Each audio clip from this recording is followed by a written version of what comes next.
Bosasa Chief Operating Officer Angelo Agrizzi is expected to appear before the Equality Court over hate speech allegations.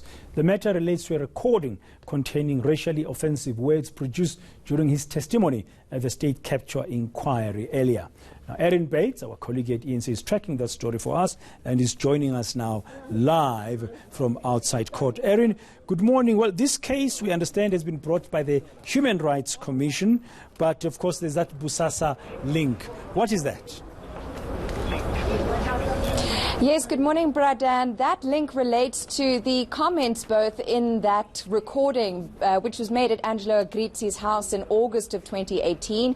He refers disparagingly and using racial slurs to two directors of Bosasa, who are still incumbents at African Global Operations, as far as I understand, Johannes Gumede and Papa Leshabane. He uses the K word in reference to them and also in reference to a black lawyer, and uses the K word several times in that audio recording. He also uses the term quote-unquote darkies at one point in the audio recording, which runs over some several hours, and an excerpt of which was played during the state capture inquiry proceedings. So that link to Bosasa is both in reference to those directors and also in terms of submissions. We understand that both those directors are in support of this case brought by the South African Human Rights Commission under the Equality Act of 2000. Well, of course, as you say, this matter did come up at the state capture inquiry, and Agrizzi addressed these allegations of racism against him. What did he tell the Zondo Commission? Yes, you're right. It came up at the end of his proceedings or his evidence in January of this year.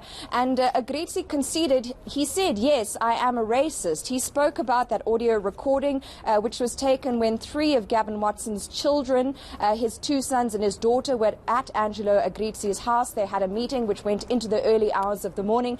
Angelo Agrizzi saying at the state capture inquiry, I am embarrassed. I am ashamed of myself for even doing that. But he also said, I am a racist. I agree, and said, judge me on that. He also implored the chairperson, Deputy Chief Justice Raymond Zondo, not to effectively throw out the baby with the bathwater and to take seriously some of the allegations he'd made and the evidence he'd provided on Bosasa in relation to claims of corruption. And the Deputy Chief Justice said, issued comment on Agrizzi's racist remarks, saying effectively that they were unacceptable. And that's sort of the stem of the complaint here by the Human Rights Commission. Now, you said earlier just now that this recording was made in August 2018, and we understand later on that that came out of a conversation Mr. Agrizzi was having with the children of Gavin Watson, CEO then of Bosasa. Has Agrizzi said anything about this fact? He has, and in fact, when he testified at the state capture inquiry, he urged the inquiry to play the full recording, which runs, as I say, over some several hours. I think it is about a 5-hour-long conversation. He said that he was shown a religious video, or he played a religious video that had been sent to him by Gavin Watson. We know Agrizzi's referred to Watson almost as a cult leader before, and that religious rhetoric was quite important to the upper management of Bosasa, with prayer meetings early in the morning and a kind of religious cause, you could say. He's also described that delegation almost of Watson children coming to his house. He said to try and persuade him to take hush money effectively, to quieten down on his grievances about Bosasa and go to ground. We also know from the content of that audio recording, which includes the use of those racist slurs, the K word, for example, being ruled by the Constitutional Court to be the most offensive word that a white South African could use against a person of color.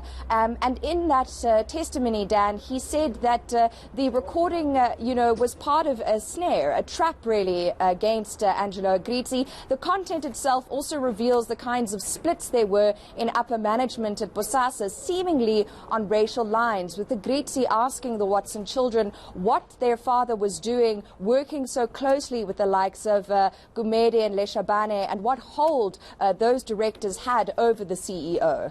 Okay, thank you very much, Erin Bates. We'll have to leave it there and await to see and hear what's going to come out of the Equality Court in this Angelo Agrizzi racism case.